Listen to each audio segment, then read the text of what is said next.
안녕하세요. 그런 저에게 있어서는 안 되고 있을 리도 없을 것이라고 상상했던 일이 일어났어요. 그 일의 시작은 가장 친한 친구의 오빠가 어린 나이에 명을 달리하면서 시작됐습니다. 친구는 저와 초등학교 때부터 친하게 지냈던 친구였어요. 여느 10대 소녀처럼 깔깔거리기 좋아하고 항상 즐거운 일 투성이었죠. 대학교는 따로 떨어져 다니게 됐지만 그래도 여전히 누군가 가장 친한 친구가 누구냐 묻는다면 바로 그 친구의 이름을 댈 만큼 가까운 사이였어요. 같은 동네에 살았기 때문에 대학생, 사회인 때도 주기적으로 만났고요. 친구 또한 저에게 많이 의지하는 게 느껴졌고 술을 마시고는 저에게 가장 친한 친구라고 네가 있어줘서 고맙다고 말하기도 했죠. 친구의 오빠가 사고사로 하늘나라로 떠나게 된 것은 제가 취직을 하고 몇 해 지나지 않아서였어요. 친구는 공무원을 준비 중이었기 때문에 그 전보다 연락이 현저히 줄은 상태였어요. 그런 친구가 전에 없던 전화를 한 게 이상했죠. 무슨 일이 일어난 것 같다는 직감이 들었어요. 전화를 받고 나니 친구는 곧바로 울음을 크게 터뜨렸습니다. 어린 나이에 알고 지내던 사람의 죽음은 큰 충격으로 다가왔습니다. 친구와 원체 오랫동안 친했기 때문에 친구의 집에도 자주 놀러 갔고 나이 차이가 좀 나는 친구의 오빠가 저에게 용돈을 준 일도 있었죠. 저는 아직 누군가의 장례식장에도 가본 적 없었던 사회 초년생이었고 거기에 가장 친한 친구의 오빠가 하늘나라로 갔다는 것은 제가 받아들이기 정말 힘든 사실이었어요. 저도 그 정도였는데 친구는 얼마나 힘들었을지 상상이 가지 않았습니다. 장례식장의 분위기는 말 그대로 최악이었습니다.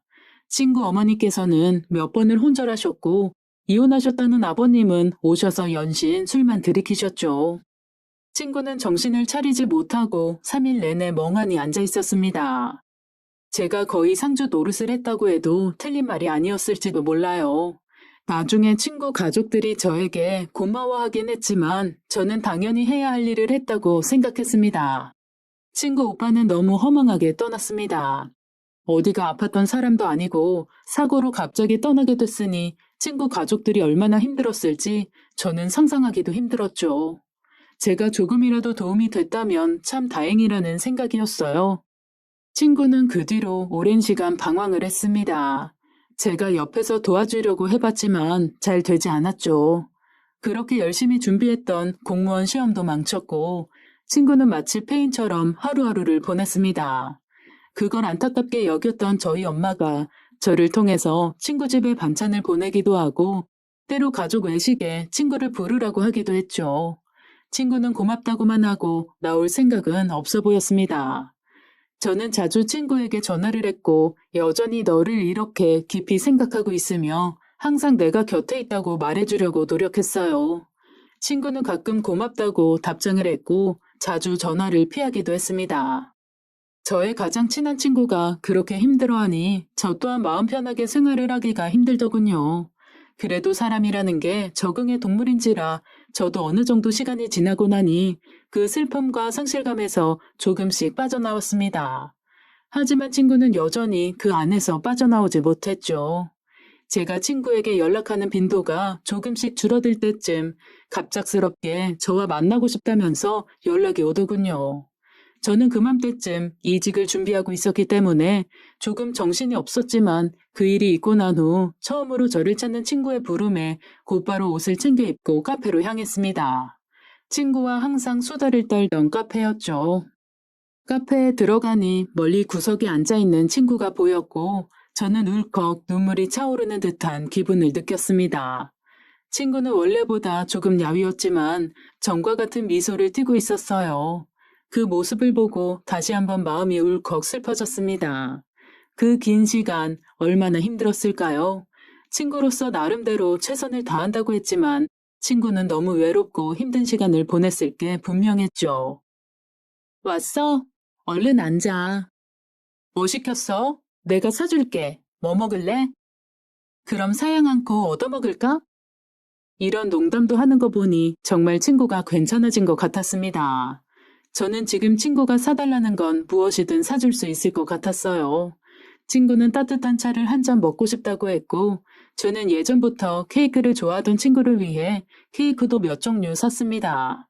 친구는 됐다고 손사래를 쳤지만 친구한테 무엇이든 베풀고 싶은 제 마음을 말릴 수는 없었죠. 괜찮냐고 물으려고 그러지? 잠깐의 침묵 이후에 친구가 장난스러운 얼굴로 묻더군요. 괜찮은지 확인하고 싶은 것은 사실이었기에 저는 별말 없이 고개를 끄덕였습니다. 사실 괜찮지 않아. 억지로 웃으며 말을 이어가는 친구를 보니 가슴이 아팠습니다. 그래도 어쩌겠어. 안 괜찮아도 산 사람은 살아야지. 그래도 많이 좋아지고 있어. 좋은 분을 만나서 많이 위로받았거든. 좋은 분? 음, 엄마 친구분이신데 좋은 이야기 정말 많이 해주셔. 나도 그분 이야기대로 하다 보니까 마음이 많이 편해지더라. 친구 가족이 다행히 누군가의 도움으로 평안을 찾는 듯 보였습니다. 정말 다행이라는 생각과 함께 제가 더 큰 도움을 주지 못한 게 미안했죠. 내가 미안해. 더 잘 챙겼어야 하는데. 그런 말 마. 네가 장례식장에서부터 얼마나 나한테 위로가 됐는데. 그 이후에 너무 신경을 못 쓴 것 같아서. 나 그러고 나서 연락 온 거 너 하나야. 나 너한테 정말 갚을 빚도 많고 너한테도 정말 좋은 일만 있기를 매일 기도 올리고 있어. 요즘은 좀 어때? 친구가 그렇게 생각해 준다니 정말 고마운 마음이 들었습니다. 거기에 제 안부를 물을 정도로 마음이 평안해진 것 같아 더 기뻤죠. 나 요즘 이직 준비 중이야. 그래서 요즘 좀 정신없긴 해. 내가 괜히 부른 거 아니지? 바쁜데 미안하네. 야, 됐어. 내가 숙취로 쓰러져 있어도 네가 부름 기어서라도 오지. 그렇게라도 말해주면 고맙고. 너도 그럴 거잖아. 당연하지. 그럼 너 지금 혹시 바빠? 아니, 왜? 시간 괜찮아. 그럼 나 꼭 너랑 하고 싶은 게 있는데 같이 가주면 안 될까? 친구가 가고 싶다고 한 곳은 점집이었습니다. 힘든 마음을 점 같은 거에 의지한다는 이야기를 들어본 적이 있는데 친구도 아마 그런 것은 아닐까 하는 생각을 했어요. 저는 그런 쪽으로는 전혀 문외한이었고 관심도 없었지만 친구가 가보자고 했으니 군말 없이 따라갔습니다. 대학교 시절 재미로 사주 카페, 타로 카페는 가본 적이 있지만 진짜 점집은 처음이라 조금 긴장이 되더군요. 근데 점은 갑자기 왜 보려고? 아무래도 걱정이 되니까. 오빠의 죽음을 실감했으니 걱정하는 것은 어찌 보면 당연하다는 생각이 들었습니다. 미래에 대한 막연한 두려움, 걱정 등은 친구로서는 어찌 보면 당연했으니까요. 점집은 생각보다 매우 평범한 가정집처럼 보였어요. 무당이신 분 또한 매우 인자한 분위기여서 TV로 보는 강한 이미지가 아니라 조금 놀랐죠. 그런데 제가 집 안에 들어가자 저를 뚫어지게 보는 눈빛에는 살짝 긴장을 했습니다. 저는 점을 볼 생각이 없었기 때문에 거실에서 기다렸고 친구만 들어갔다가 얼마 지나지 않아 나왔어요. 빨리 끝났네? 물어볼 게 많이 없었어. 그럼 이제 밥 먹으러 갈까? 밥은 미안. 엄마가 혼자 있어서 집에 가야 돼. 아쉽다. 오랜만인데. 걱정 마. 이제 진짜 자주 볼 건데. 그래, 자주 좀 보자. 나 진짜 친구 없어서 너무 심심해. 알았어. 아, 근데 네가 그때 나 줬던 사진 있잖아. 무슨 사진? 너 처음 취직할 때 이력서에 썼던 거. 아, 그거? 왜? 이번에 이직 준비 중이면 사진 새로 찍었을 거 아냐. 그렇지. 얼마 전에 찍었어. 아, 너 한 장 줄까? 내 사진 업데이트해야지. 나도 그러려고 물어봤어. 저희는 항상 증명사진을 찍으면 서로에게 한 장씩 주곤 했거든요. 제 사진을 달라고 하는 친구의 반응에 기분이 좋았습니다. 역시 서로를 완전하게 이해하고 있는 사이는 우리 둘뿐이라는 생각도 들었고, 다시 나의 가장 친한 친구가 돌아온 것 같은 느낌이 들었죠. 그래도 여전히 예전처럼 밝고 쾌활한 분위기는 없는 게 아쉽기는 했어요. 조심히 가. 다음에는 내가 밥 살게. 됐거든요. 어머니한테도 안부 좀 전해줘. 조만간 집으로 와. 엄마가 밥 해주시겠대. 진짜지? 꼭 불러야 된다. 알았대도. 그렇게 헤어지고 난 후에 친구와 정말 자주 만났어요. 그러다가 하루는 이른 저녁에 만난 친구가 전에 없이 밝은 목소리로 저녁은 본인 집에서 먹자더군요. 저도 특별한 일정은 없었기에 알겠다고 하고 친구 집으로 향했습니다. 오랜만에 인사를 드리러 가니 뭐라도 사가야겠다 싶어서 선물을 고르는데 평소였다면 사지 말라며 말릴 친구가 아무 말도 하지 않는 게 조금 이상하기는 했습니다. 그리고 친구 집에 도착하니 친구 어머니가 한복을 입고 절 맞이하시더군요. 원래 한복을 입으시는 분도 아니거니와 한복도 흔한 환한색 한복이 아니라 어두운 빛에 마치 상복 같은 한복을 입고 있기에 참 의아했습니다. 내가 이 한복을 선물 받아서 귀한 손님 오는데 아무거나 걸칠 수 있어야지. 아유, 그냥 편하게 계셔도 되는데. 아니야, 아니야. 얼른 들어와. 내가 맛있는 거 많이 해놨어. 정말 상다리가 휘어질 정도로 음식을 많이 해놓으셨더라고요. 제가 그렇게 한 것도 없는데도 불구하고 이렇게 성의를 다해 챙겨주시니 몸둘 바를 모르겠고 갑작스러운 귀빈 대접에 엉덩이까지 들썩거렸습니다. 친구 어머니와 친구는 제가 밥을 먹는 내내 제 칭찬을 했어요. 주로 얼마나 똑똑한지, 얼마나 착한지, 얼마나 능력이 있는지, 뭐 그런 것들이었는데 그런 이야기를 가만히 듣고 있지 못하는 성격인지라 밥이 입으로 넘어갔는지 코로 넘어갔는지 알 수 없었습니다. 그런데 그 밥상에 하나 참 이상한 게 있었어요. 사람은 셋인데 밥그릇 하나에 숟가락이 꽂힌 채로 제 밥그릇 옆에 놓여 있었습니다. 제가 아무리 세상 물정 모르는 어린아이여도 그게 무슨 의미인지는 알았죠. 제가 그걸 빤히 바라보자 친구가 조심스레 입을 열었습니다. 엄마가 밥 차릴 때 꼭 오빠 것도 차려. 미안하구나. 이게 버릇이 돼서. 혹시 기분 나쁘면 내가 얼른 치울게. 아니에요, 어머니. 아니에요. 그냥 두세요. 너무 맛있어요. 한 그릇 더 주세요. 어머, 어쩜 복스러워라. 그래, 그래, 기다려. 금방 퍼줄게. 사실 밥 한 숟가락도 더 안 들어갈 만큼 배가 찬 상태였지만 힘든 일을 겪었던 친구 가족을 위해서라면 밥 한 그릇 더 먹는 게 뭐가 어렵겠나요. 그렇게 불편하면서도 이상한 식사 자리가 끝났습니다. 그 뒤로도 몇 차례 친구 어머니가 식사를 대접하겠다며 저를 찾았고 몇 번 더 그렇게 제사밥이 올라가 있는 식탁에서 식사를 했습니다. 그리고 나면 하도 신경을 써서인지 온몸을 어디에 얻어맞은 것처럼 아프기도 했죠. 저는 어느 순간부터 모든 생활을 친구의 가족에 맞추고 있었어요. 친구와 친구 어머니와의 잦은 만남과 시도 때도 없는 전화와 문자 등등으로 정신이 없어서 안녕하세요. 이직을 원하는 회사에 면접일에 연차를 낸다는 것도 있고 출근을 했죠. 일을 하는 중에 면접관에게 전화가 와서 알게 된 뒤로 그때서야 제가 그 모녀에게 너무 휘둘리고 있다는 걸 느꼈습니다. 저희 부모님 또한 저한테 요즘 뭐라고 다니길래 그렇게 정신이 없느냐고 물으셨고 저는 친구와 조금이라도 더 거리를 둬야겠다고 생각을 했습니다. 그런 생각을 하면서 지낼 때쯤 친구에게 연락이 왔어요. 자신을 왜 피하느냐고 묻는데 마음이 약해졌습니다. 그래, 내가 정신이 없는 걸 왜 저 사람들 탓을 하냐 싶기도 했죠. 내가 너한테 너무 의지를 해서 그래? 아니, 내가 요즘 말했다시피 이직하느라 그래서 조금 정신이 없어서 그래. 진짜지? 내가 너를 너무 시도 때도 없이 부른 건 아닌가 해서. 그런 거 아니야. 그래도 확실히 지금까지처럼 시간은 못 내겠다 싶어. 괜찮아. 어차피 거의 다 끝나가고. 뭐가? 아니야. 그럼 자주는 아니어도 가끔이라도 집에 놀러 와. 알았어. 그럴게. 엄마가 엄청 보고 싶어 해. 지금처럼 자주는 못 가더라도 꼭 들를게. 그럼 말 나온 김에 다음 주 토요일에 엄마 생신인데 올래?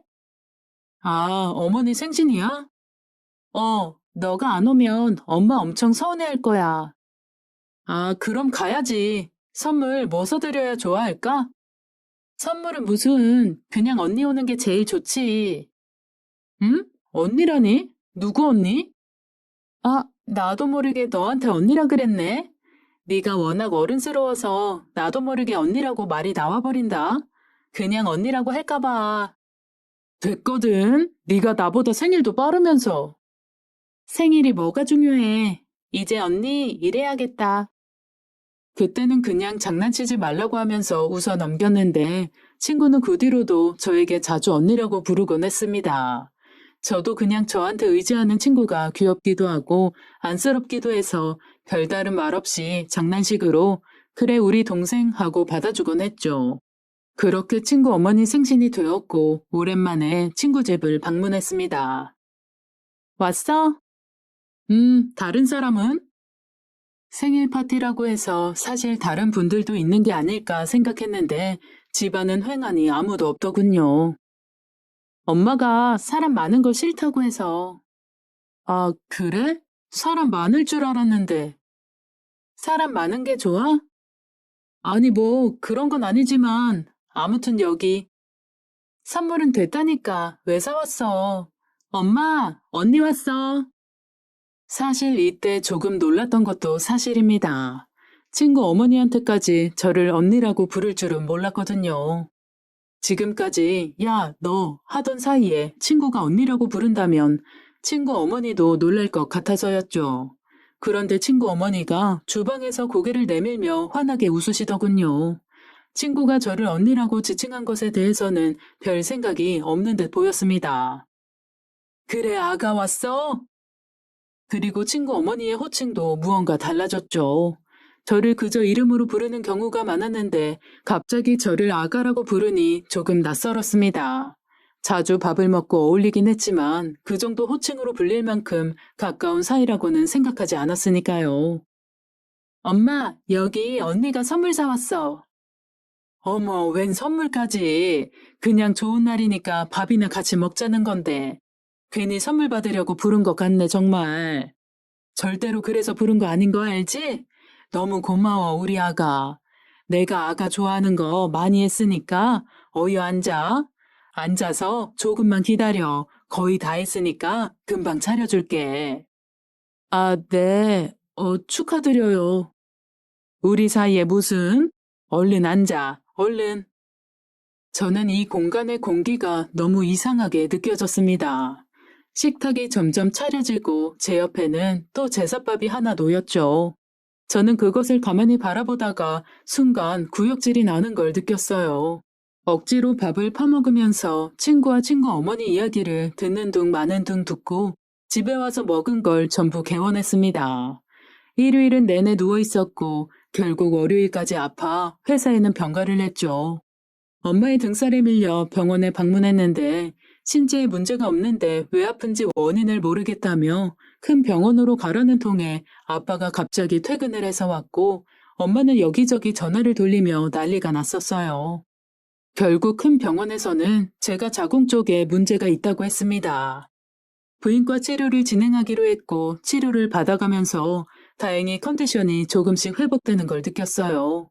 친구와 친구 어머니에게 너무 감정적인 소비를 많이 해서 정신이 없고 힘들었다고 생각을 했는데 몸에 문제가 있었던 거라니 제 몸 하나 돌보지 못하면서 무슨 다른 사람을 위로한다고 했는지 제가 바보 같다는 생각도 들었습니다. 그래도 친구와 친구 어머니와의 연락과 만남도 줄었고 치료를 받으면서 건강도 되찾아가니 일을 하면서 생기는 자잘한 실수도 확실히 없어졌어요. 모든 것이 일상으로 돌아왔다고 생각하는 순간 고등학교 시절 동창에게 오랜만에 연락이 왔습니다.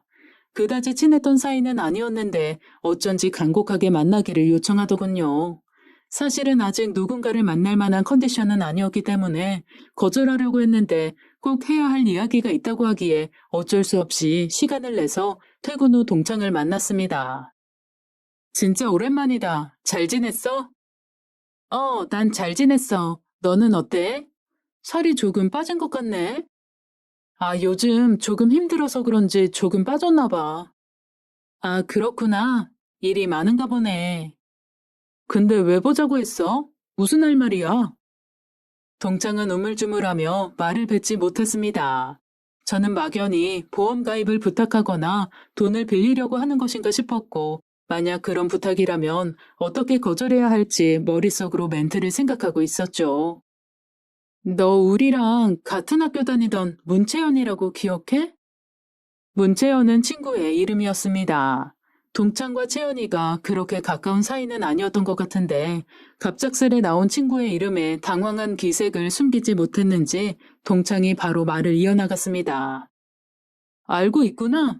그럼 걔 오빠도 알아? 알긴 아는데 왜 그래? 사실 우리 언니가 그 오빠랑 사귀었었거든. 아, 그래?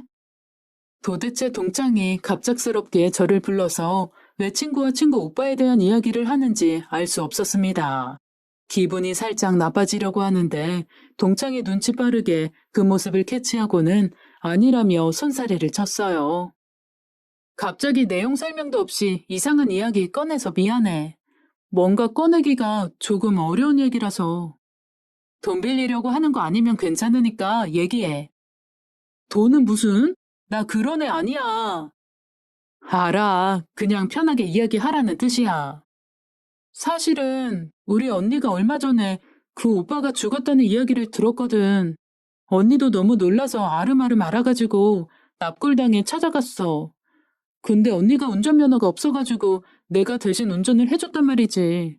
나도 그 오빠 얼굴 알기는 했으니까 명복이라도 빌어주자 뭐 그런 생각으로.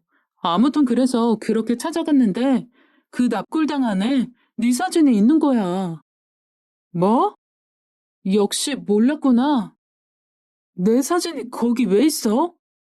근데 그냥 네 사진이 아니라 결혼 사진이었어. 제가 지금 무슨 소리를 들은 건지 머리로 정리가 되지 않더군요. 제 결혼 사진이 친구 오빠의 납골당에 있다뇨. 심지어 저는 결혼을 한 적이 없는데요. 언니가 그거 보더니 결혼 소식은 못 들었는데 이러더라고. 그래서 좀 이상해서 사진을 들여다봤는데 사진 날짜가 조금 이상한 거야. 결혼 날짜가 그 오빠가 죽은 이후였어. 그 오빠는 11월에 죽었잖아. 근데 결혼 날짜가 다음해 4월이더라고. 4월 17일. 4월 17일은 제가 처음으로 친구의 집에 갔던 날이었습니다. 친구 어머니가 저를 한복을 입고 반겨줬던 날이요. 저는 온몸에 소름이 돋는 것이 무엇인지 느낄 수 있었습니다. 동창은 제 안색을 살피면서도 이야기를 끝까지 했어요. 그리고 사진이 조금 이상했어. 너랑 그 오빠 얼굴만 따로 떼놓은 것처럼. 자세히 보니까 합성이더라고.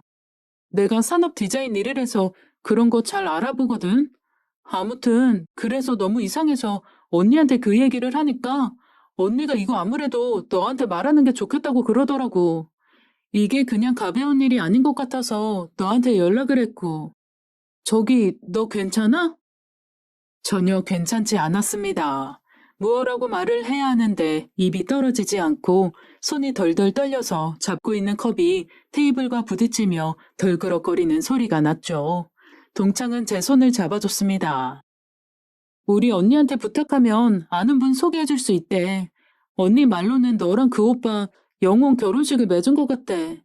사실 이게 말이 안 되는 건데. 영혼 결혼식은 영혼끼리만 맺을 수 있는 결혼식이니까.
지금까지 친구가 제게 했던 행동들이 퍼즐처럼 맞춰지는 게 느껴졌습니다.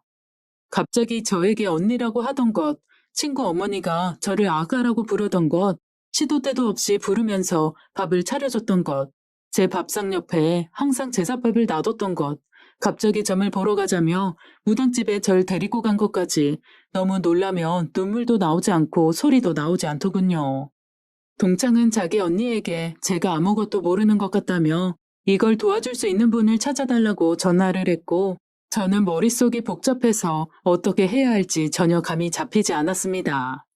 그리고 충동적으로 친구에게 전화를 걸었어요. 언니! 친구는 전화를 받자마자 저에게 언니라고 하더군요. 그게 단순히 말실수나 저를 존경해서가 아니라 저를 자기 오빠의 영혼 결혼식 상대로 만들어서였다는 걸 알게 되니 소름이 돋고 너무 공포스러웠습니다. 그래도 해야 할 말은 해야 했어요. 너, 나랑 네 오빠랑 영혼 결혼식 시켰니? 친구는 제 질문에 아무 대답도 하지 않았습니다. 잠시간 침묵이 이어지고 친구가 차가운 목소리로 그러더군요. 어떻게 알았어? 어떻게 알았는지가 중요해? 어떻게 그런 짓을... 뭐 어때? 너 비혼주의라며. 뭐? 너 비혼주의잖아. 어차피 결혼도 안 할 거고. 우리 오빠도 예전에 너 보고 예쁘다고 그랬어. 무당 아줌마도 너 보더니 신부감으로 제격이라고 그랬고. 우리 오빠 결혼도 못하고 죽은 총각 귀신 만들면 넌 좋겠니? 어차피 결혼도 안 하는 네가 우리 오빠 위로해주는 거잖아. 서로 얼마나 좋아? 너도 우리 집 좋다며. 우리 엄마 음식도 맛있고 나랑도 가장 친한 친구라며. 우리 오빠 총각 귀신 되는 거 너도 싫잖아. 그치? 더 이상 전화를 했다간 제 정신이 버틸 것 같지 못해서 전화를 끊어버리고 나니 현실로 다가와 눈물이 쏟아졌습니다.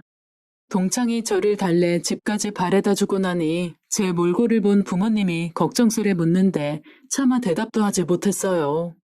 이런 말도 안 되는 상황을 누구한테 설명할 수 있겠어요. 동창은 계속 도움을 줄 수 있는 사람을 소개해 주겠다고 하고 친구는 계속 무슨 문제가 있냐며 연락을 합니다. 부모님은 걱정을 하시지만 말을 할 수도 없는 이 상황에 저는 도무지 해답을 찾을 수가 없어요. 무속 신앙에 의지하고 싶지도 않고 법적인 방법을 찾고 싶은데 이러한 일에 대한 내용을 찾기가 너무 어렵습니다. 이렇게 힘든 와중에도 사연을 보내는 이유는 제 이런 상황을 타개할 수 있는 방법을 여러분들에게 묻고 싶어서입니다. 안녕하세요.